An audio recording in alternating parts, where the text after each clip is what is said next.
Hello, everybody. Greetings and salutations. Welcome back to another episode of the Back of the Pack podcast. I am your host, Kyle Walker. My pleasure as always. Hey, we're finally in April. Isn't that cool? Took long enough. I swear, I am sick and tired of these cold weather runs. And I think today is what did me in. So we're in April, okay? I'm recording this on Saturday, April 1st. I am talking to you now from the past. It is Saturday, April 1st, and I had a 10K this morning. I was at the Jaden's Hope Bug Run 10K in Olathe. Good race. We'll talk about that here in a second. If you remember Friday, March 31st, it was 79 degrees. Now, granted, the wind was enough to blow away small children and animals, but it was 79 degrees. It was lovely. It was nice and warm. First nice warm day we've had in a while. I mean, I just felt a little looser, a little happier, got that vitamin D working. It was great. Then the cold front comes in and I wake up to go to my 10K and I look at my weather app. It's 37 degrees outside. I can hear the wind howling.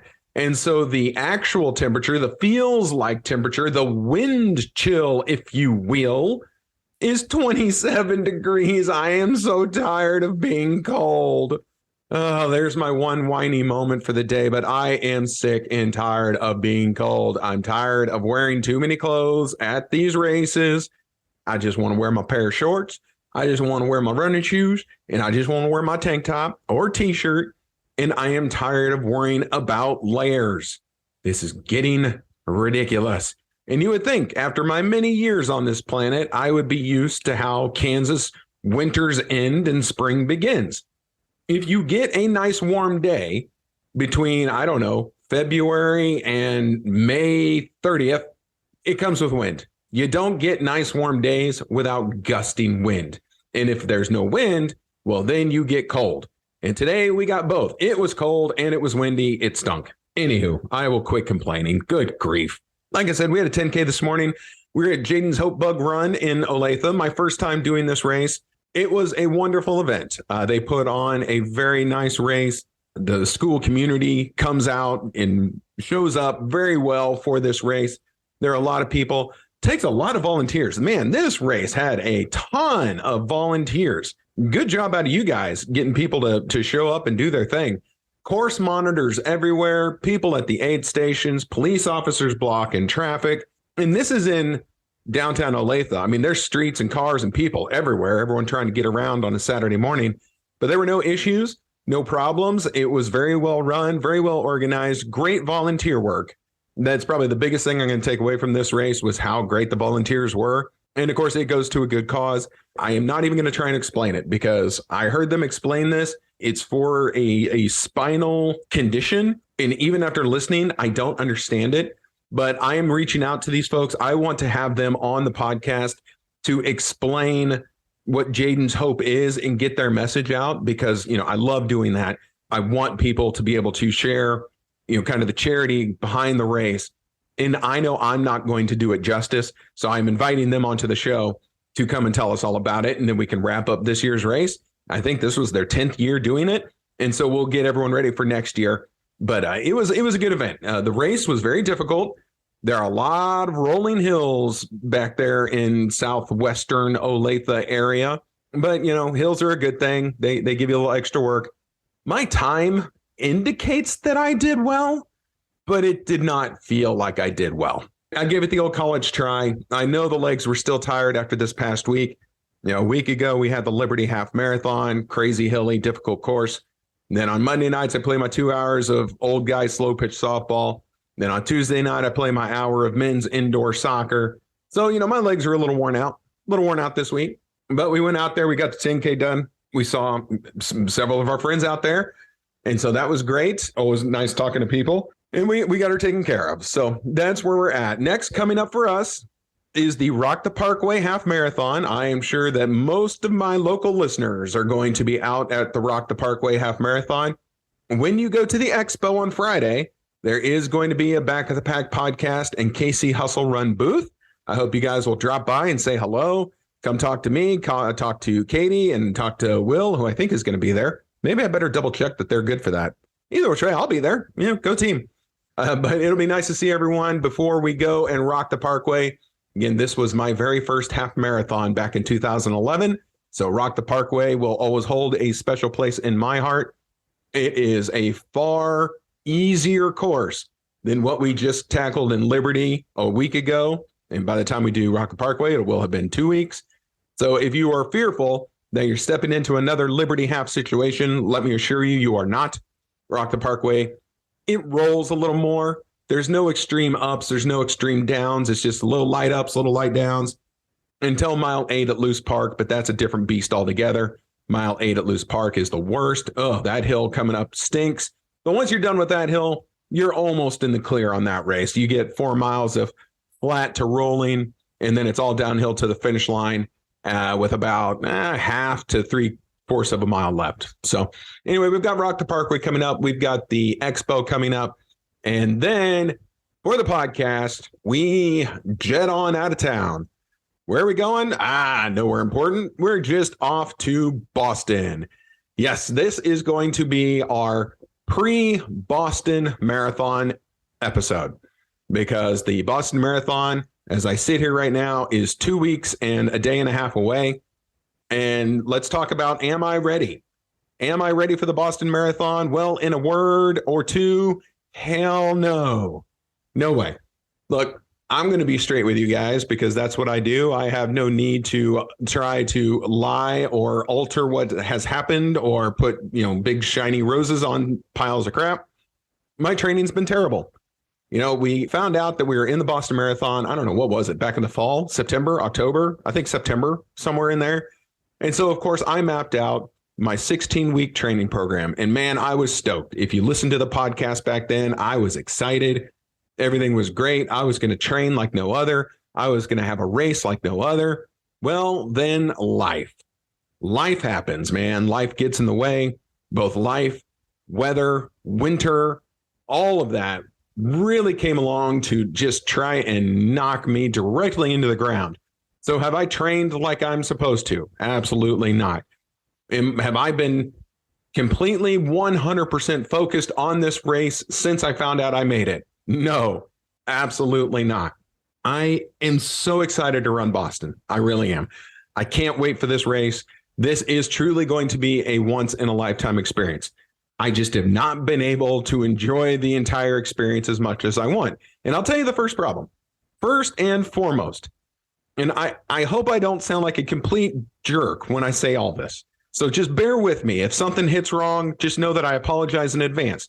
I am not mad at anyone or anything except maybe myself. I know that I will never, ever be fast enough to qualify for the Boston Marathon. I am 43 years old.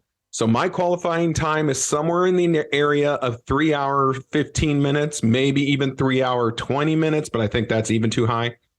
I would have to hit a full marathon in, let's just say, 3 hours and 20 minutes.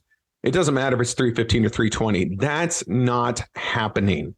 Not now, not ever, not at any point in this life could I run a full marathon that fast. Okay. Well, I have all the love in the world for all you fast runners, and I hope we have fast runners that listen and enjoy this podcast. The reason this is called Back of the Pack Podcast is because of me. It is because that's what I feel I represent. I am a slower runner. So a 3:20 full marathon has never been on my radar. So I know there is never a universe in which I Boston qualify. So the only thing I could do to make this race, and look, let's be honest, this is the Boston Marathon. This is, pardon the religious term, if this offends you, apologies-ish. This is the Mecca of running. This is what every runner aspires to. Now, look, if you are a weekend 5Ker and you're happy with the 5Ks and you just want your T-shirt, your medal, your beer, and you want to go about your business, you know I love you. You are my people. For anyone who has aspired for more, if a full marathon has ever been something you have considered, then Boston is in your head somewhere because it is the number one race. It's the oldest race in the country. It is the oldest full marathon in this country. This year's running is 127. There is no other race that has been doing it longer. And it is the most difficult to get into. So again, I will never Boston qualify. This is a very impossible race to get into. It is the number one race for runners. So why have I not been able to enjoy it? And this is where I'm not trying to tick people off. Fundraising. I got in on a charity bib. And for the people of the Boston Athletic Association charity, if any of them as my teammates or the people who organize this charity are listening to this, I cannot thank you enough for selecting me. I cannot thank you enough for this opportunity. I cannot thank you enough that because you guys picked me, I can now do this race that was ranked number one of any race out there that I want to do. So thank you all so much. But from me, fundraising sucks. I am not good at it, nor do I enjoy it. And the reason for that is I know that times are tough. All right. Ever since 2010, when I got divorced, my life has been really tough, living off 50% of my own money because I have 2 kids. So child support's a little steep. I know that money does not grow on trees, and that in today's economy with inflation and everything else going on, giving money is difficult. And now another thing I'm going to admit to, and again, not trying to upset anyone. If I do, I again apologize. I am raising money for the Boston Athletic Association charity. Their mission is to increase the health of inner city kids in the greater downtown Boston area through teaching them running and good health and exercise and ways to improve their overall health. This is a very, very worthy cause. I fully support this cause, and I think it is wonderful. I also know that I am a guy sitting in Kansas City. I am a guy appealing to my friends, family, running teams, whatever, in Kansas City. So telling people in Kansas City that I am raising funds to help kids in Boston, Massachusetts, it's not an easy sell. All right. That is just straight truth. It is not an easy sell.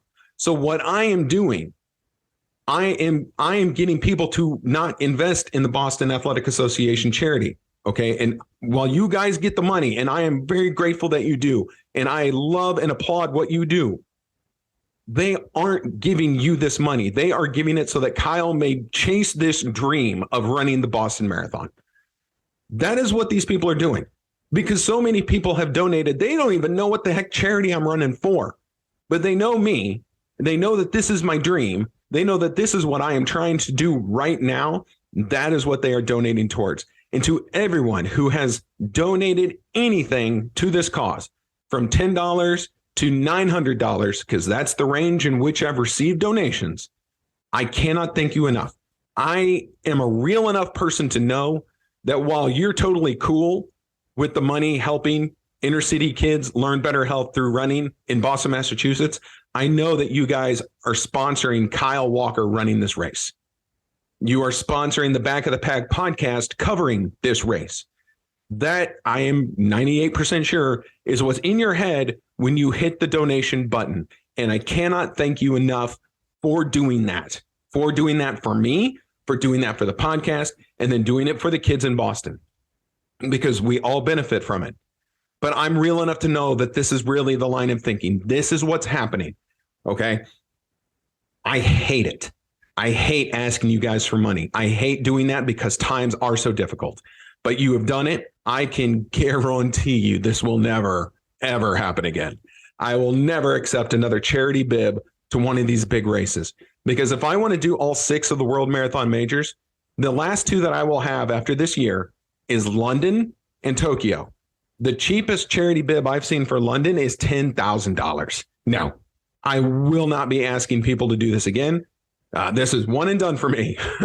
I will go through the lottery systems, and I will work with Abbott World Marathon Majors, because they've got some programs where if you're 1 or 2 stars away from the all 6, maybe they try and work with you to get you a spot in a race. As long as there's no charity involved, then I'm totally in for that.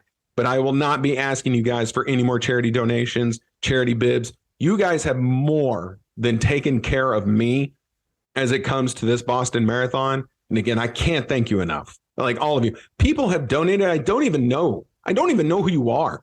I see these names of people who donated, hey, good luck in Boston, or hey, fan of the show. Man, you guys are the best. Seriously, thank you so much. You don't know me. You only know that I care about running, and I care about spreading my love of running to everyone. And that's why we do this. That's why people have bought into this podcast, is because this is just a place for people from the front of the pack to the middle of the pack to, hey, the back of the pack, for us all to come together and talk about this sport that we love. This, supposed free sport that is making me ask for donations, and that we all spend buku bucks on to be at the races every weekend morning, to see each other, to high five, to fist pump, whatever, as we chase our bling in the supposed free hobby. And then we're paying, and trust me, I have donated to others who have done the same thing. People who are trying to raise charity funds to do their dream race. I donate myself. I want every runner to get the race that they want. You may not need a charity bib, but whatever your race is, I hope you get it. I hope you get into Boston, and I hope you can qualify for Boston. That makes you a far better runner than I. I don't care if it's Marine Corps Marathon. It can even be, cover your ears, producer Katie, it could be New York. Whatever your race is, I hope you get into it, because I am just moments away from securing my spot in mine. And it is because of all of you freaking fantastic people, mostly here in the Kansas City area, whether it be Kansas side or Missouri side, who have decided you're going to take care of your guy. You're going to help me chase my dream. And I can't say enough good things about it. So I had to get that off of my chest first, because honestly, it's been weighing on me.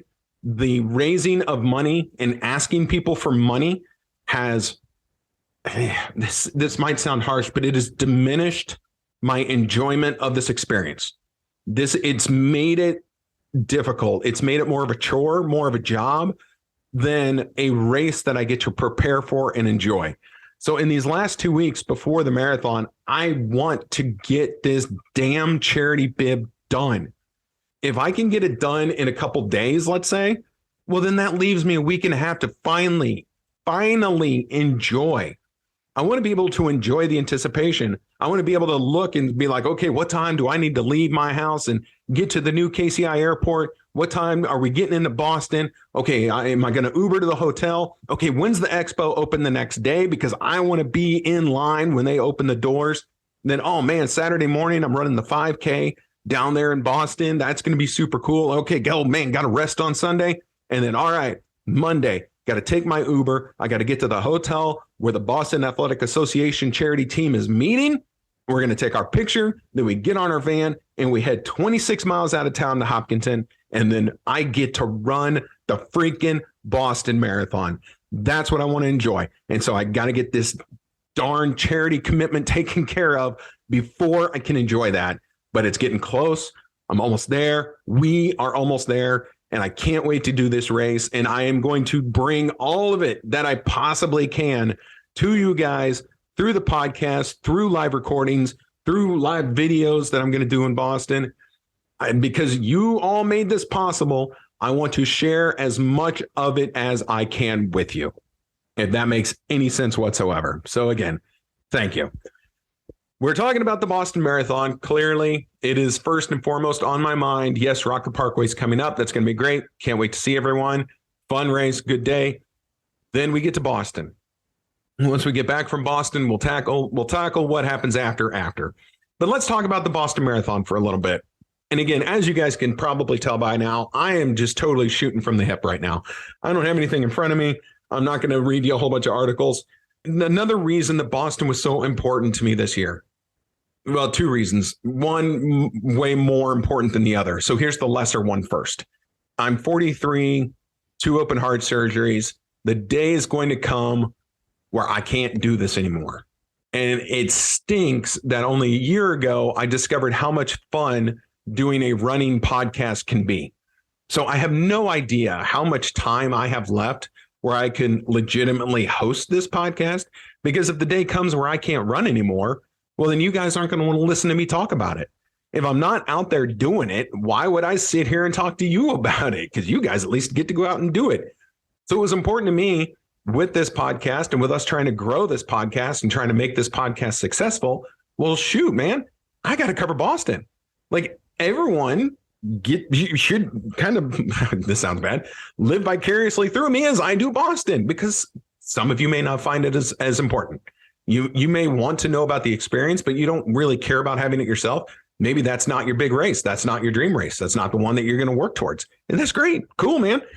But I want to be able to, while I'm doing this podcast, bring Boston to you and bring Boston to this podcast. So that is one of the big reasons that I wanted to do it and why I kind of forced it this year.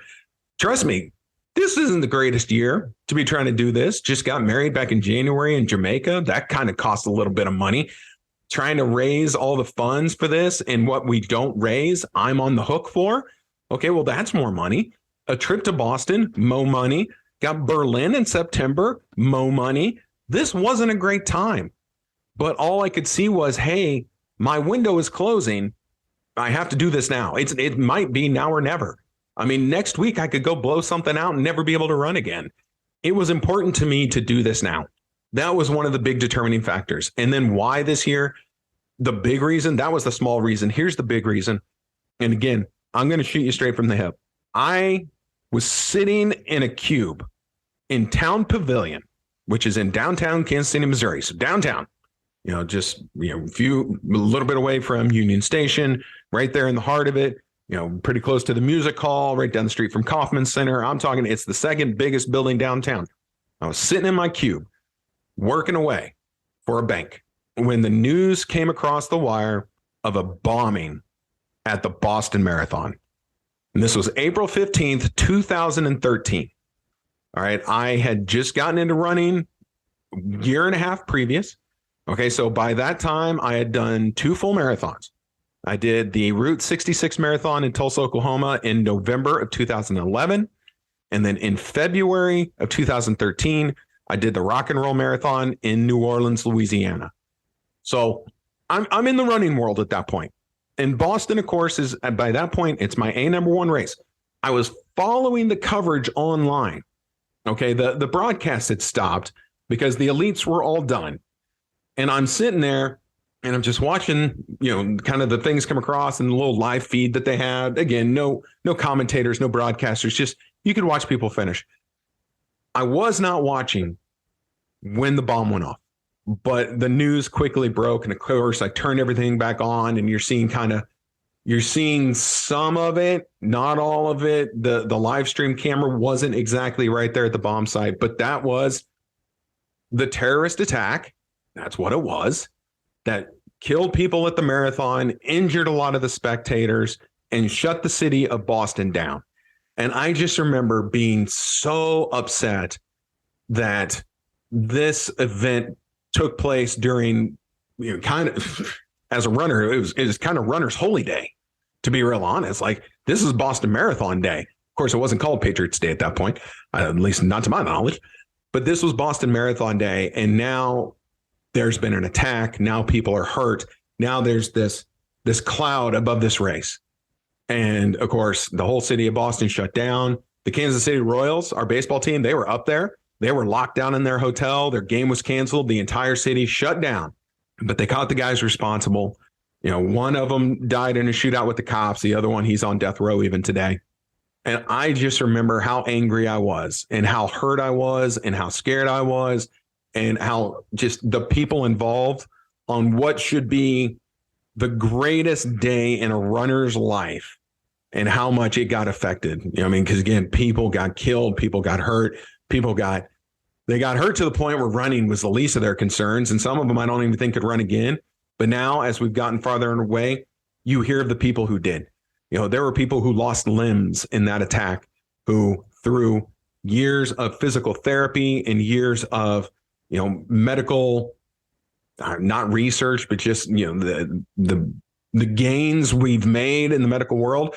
There are people who were injured in that attack who have gone back and completed that marathon, some with prosthetic legs and some with whatever they needed. But there are people who've done it. And I love one of the quotes, and I'm not going to do it justice, but one of the quotes that came out the day of the bombing where it said, if you want to try and diminish the human spirit, or if you want to try and just bring down the nation and bring down people, then attacking runners was the wrong way to go. Because if you want to talk about the most determined, headstrong, I'll say it because I am one, dumb sons of bitches out there, then you're looking at us runners. If you want someone who is not going to be scared, if you want someone who laughs in the face of physical pain, then look at runners. Go tell a runner, hey, I'm going to hurt you. This is going to hurt. Okay, dude, I just ran a marathon. I can't feel my legs. I know pain. You don't scare me. All right. The human spirit is on full display at every finish line that you will ever reach. And it does not matter if you are at a dinky 100-person 5K out in Nowheresville, Kansas. Those 100 people have done something. They have crossed a finish line. And I guarantee you there was a person at that finish line who thought they would never reach it, who thought never in their life could they cross the finish line of this 5K in Nowheresville, Kansas. All right. And that just continues to go upwards. If you go to any finish line, you will see tears of joy. You will see tears of relief.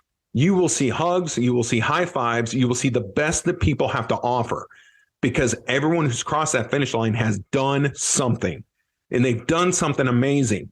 Now, you take it all the way up to a marathon. You take it all the way up to the Boston Marathon, New York, Marine Corps, Tulsa, Grandma's, any freaking one, man. Big Sur, London, Tokyo, whatever.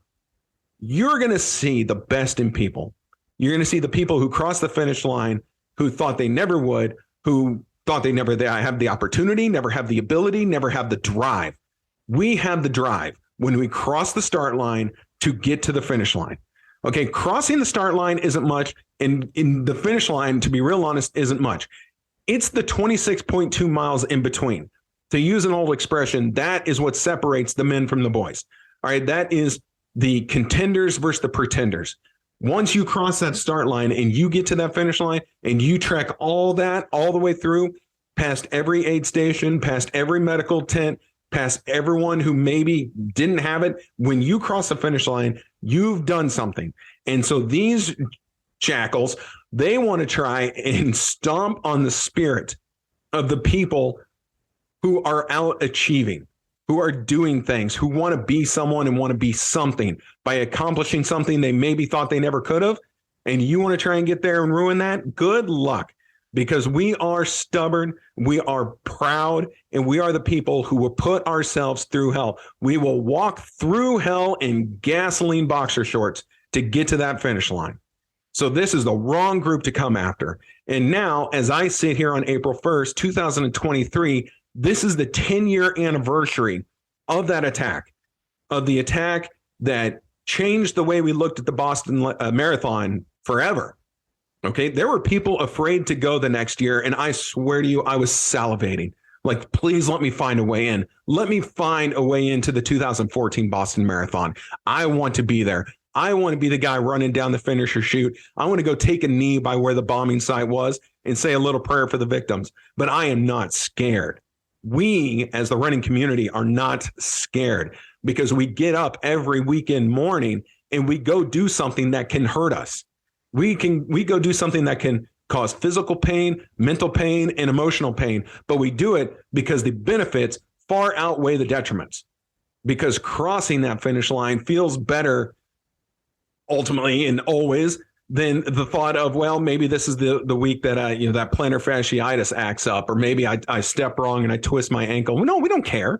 We'll risk whatever it takes to cross the finish line. And nothing's changed just because two jackals wanted to try and set a bomb off. We will still go through hell to cross that finish line in Boston or anywhere your racing might take you.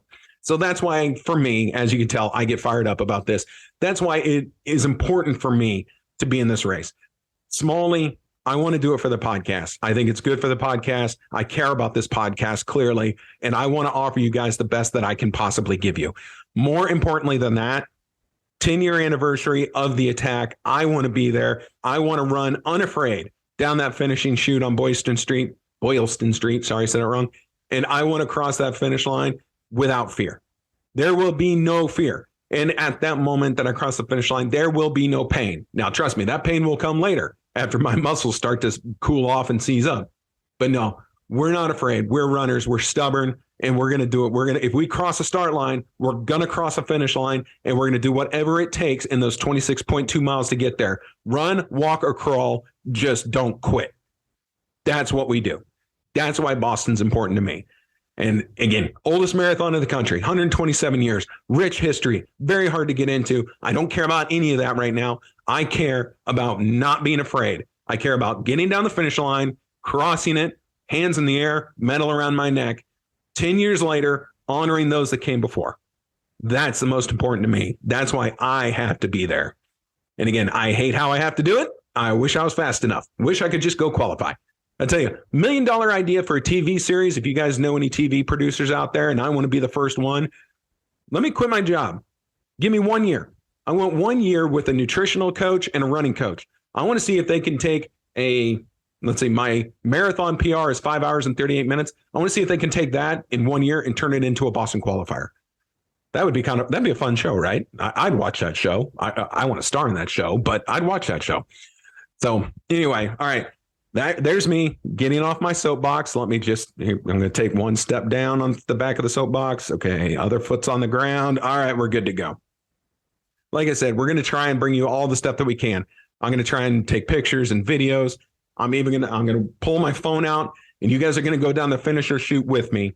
I'm just going to pull it out and I don't know, live feed, hit record something. And you know what? By the time I'm finished with that race, there may be nobody left. There might not be any fans in the stands. And you know what? That's okay. I have finished races before with less. So as long as there's still someone there, at least a timing mat, I'm going to finish that race. You guys will finish it with me. So I'm going to just give you a few things here. I did pull up one article. We're going to go to that now. I don't want to end on such a note, but here's some surprising facts about the Boston Marathon that you might find interesting. I thought some of them were kind of interesting. Number one, the Boston Marathon is the only major marathon to be held on a weekday. All right. In its early years, the race took place on April 19th. However, in 1969, officials designated the third Monday in April as Patriots Day. Okay, so already was Patriots Day. And so that's when the race is now held. So it was changed to Monday in 1969. Women weren't allowed to officially run in a marathon until 1972. However, in 1967, Catherine Schweitzer made headlines by becoming the first woman to officially register and complete the race. Now, if you remember, she did that under she just did it under initials. They put here, she wrote down KV Schweitzer. So the officials didn't know she was a woman. And then there's that famous video, because there was actually a video of her. You see her jogging along, and someone actually ran on the course and tried to pull her off because, again, women weren't allowed to do this race. And that was race official Jock Simple. So, boy, sorry, buddy. You get to live in infamy on that one. But, of course, that changed shortly after that event. Nearly all runners know about the infamous Heartbreak Hill that stares down racers around mile 20. But the starting line is actually the highest point on the course at 490 feet above sea level. Luckily, the first few miles of the course treat runners to a pretty drastic drop in elevation. Hey, I'm all about the downhills. Let's go. Although the race ends in the city of Boston, much of the course runs through suburban areas. The starting line has changed a bit throughout the race's history. The Boston Marathon now begins in Hopkinton, Massachusetts. But from 1897 until 1923, the race started in nearby Ashland, Massachusetts. The race used to begin at noon, something that offered a unique challenge to marathoners. In 2007, the Boston Athletic Association, the BAA, moved the first wave to start at 10 o'clock a.m., which is still considerably later than many marathons. When it comes to fueling, bathroom visits, and weather, a mid-morning start certainly keeps things interesting. Yeah, not looking for that. So if you guys care, I am in Wave 4, Corral 1.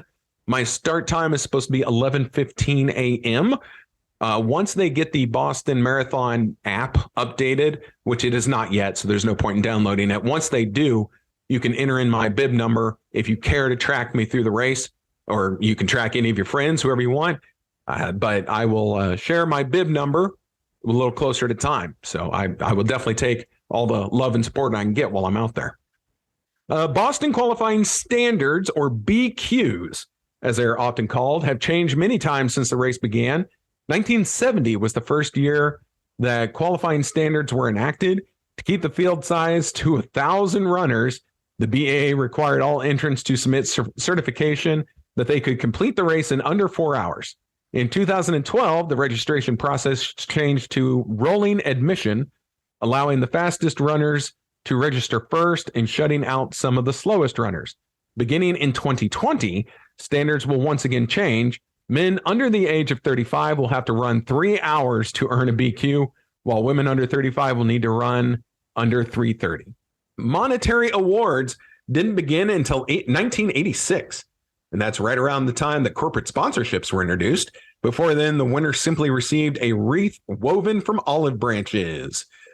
In its history, the race has never been canceled due to weather, although some runners might have wished for it.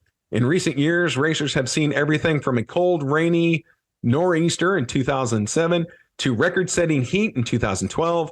However, the weather isn't always a hindrance. In 2011, runners lucked out with a big tailwind. So what I saw, this race runs east to west. There's not really any north-south in it. So if the wind is coming out of the west, it's going to be in our faces the entire time. The wind is out of the east. It's at our back the whole time. We got a 50-50. Let's all hope for a nice easterly breeze. And then let's see, last one here. Speaking of tailwinds, the International Association of Athletics Federation, the IAAF, doesn't consider Boston Marathon performances eligible for world records, due in part to its point-to-point course. On years when there's a swift tailwind, it could propel runners to super fast times. So Boston finishes can be considered world best, but not world record. I found that fascinating. So that's that. And then another one I saw, not on this list, there was a year, I think it was 1923. The gentleman who won the race in 1923 didn't have the entry fee. So someone, an official that he knew, paid his entry fee to run the Boston Marathon, in which he ran and won. But what I found fascinating about that, the entry fee that this gentleman paid for the guy who won, any guesses as to how much it was? I'll tell you here in 5, 4, 3, 2, $1. He paid $1. That was the entry fee for the race in 1923. $1. Oh, simpler times. So that is everything I've got for Boston trivia. I thought it was interesting. Some fun facts. Again, when you're dealing with the oldest race that there is, fun facts are, well, they're kind of fun. So there we go. Well, I think that's going to do it for this episode of the Back of the Pack podcast. Thank you for joining me. Thank you for putting up with my nonsense, for lack of a better term. I really, really am grateful to all of you. You know, if you've donated, if you listen to the show, if you download an episode, if you tell your friends, if you share it on social media, whatever you do, I am so thankful for each and every one of you. So especially if you're still listening now, if you're actually hearing me say thank you at this point in the show and you haven't turned it off in disgust, then man, thank you. You guys are helping to make my running dream come true. I want to help you make yours come true. This is what the running community is about. You know, this is runners helping runners, and that's a beautiful thing. So next week, we're going to have more fun at the Rock the Parkway Expo. So I'm sure there's going to be a lot of audio coming out of that. A lot of people liked what we did back in Liberty. We're going to try and talk to race directors, charity partners, other people. You know, we might just get silly. It's Rock the Parkway Expo. We might just have fun. We'll just, you know, anyone who wants to come on the show, come out to the expo. We'll throw a microphone on you, and you know what? We'll riff for a little while. It should be fun.